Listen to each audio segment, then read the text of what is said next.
နေ့အိမ်မှာထမင်းတုပ်လေးတုပ်စားဖြစ်ပါတယ်ထမင်းတုပ်တုပ်ခင်လိုအပ်တဲ့အစာပလာလေးတွေကိုအရင်စီစဉ်ပါမယ်အချင်အတွက်အကြီးနစ်ကလေးကိုရေနွေးနဲ့စိမ်ထားပါမယ်ပစုံကြောက်ကိုမွားနေအောင်တေချာလေးထောင်းထားပါမယ်ခင်ဗျာထမင်းတုပ်တွေပေါင်းပစ္စည်းလေးတွေကထမင်းပြူချက်သွန်ပြူစီချက်ပစုံကြောက်မှုတ်အချုံမှုတ်နေဦးသီးမှုတ်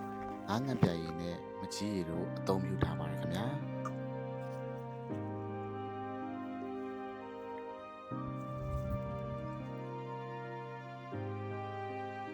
အချုံမှုတ်ကမိကြိုက်တဲ့ရင်သုံးပါမကြိုက်တဲ့ရင်မသုံးပါနဲ့ခင်ဗျာကျွန်တော်ကတော့အိမ်မှာစက်သားမုတ်မရှိတဲ့အတွက်ကြောင့်မို့လို့အချုံမှုတ်လေးနဲ့ပဲသုံးပြလိုက်ပါတယ်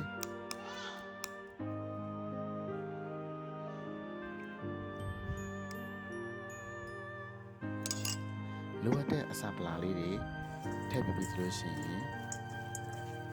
ထမင်းတုပ်ကိုမွားလေးလက်ကလေးနဲ့မွားလေးတုပ်ပါမယ်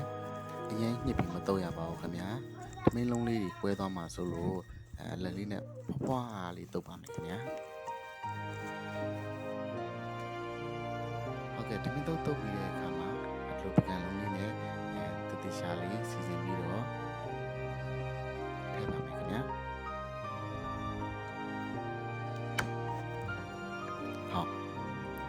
ဟုတ်လို့ရှိရင်ဒီမင်းတုပ်လေးရပါပြီဒီမင်းတုပ်လေးနဲ့တွဲဖက်သုံးဆောင်ဖို့အတွက်ချက်သွန်ပြူ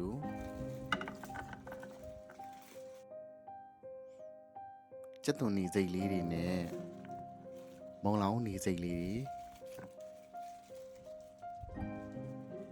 ပြီးတော့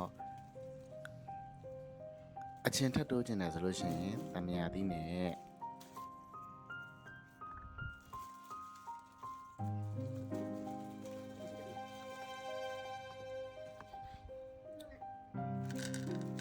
ရေပဲဆန်လေးတွေထည့်ပြီးတွဲဖက်သုံးဆောင်ပါမယ်ခင်ဗျာကဲထမင်းတုပ်လေးရပါပြီ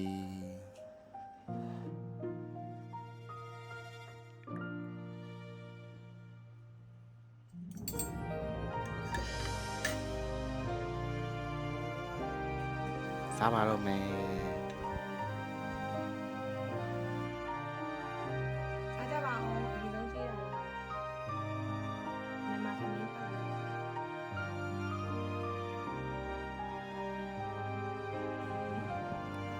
ထမင်းတုပ်လေးနဲ့တွဲဖက်သုံးဆောင်ဖို့ဒီဟင်းလေးကတော့ချမောရဲ့ရင်းညွှန်လေးပဲဖြစ်ပါတယ်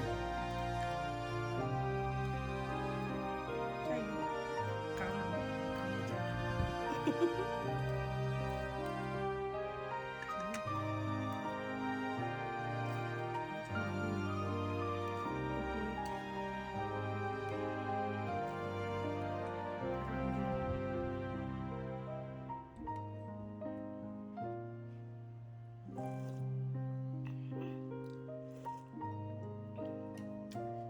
ဆွေမျိုးတော်မေ့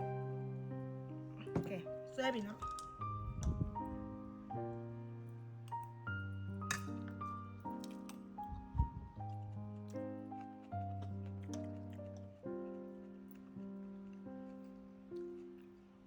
စားလိုက်ပါဦးမယ်နော်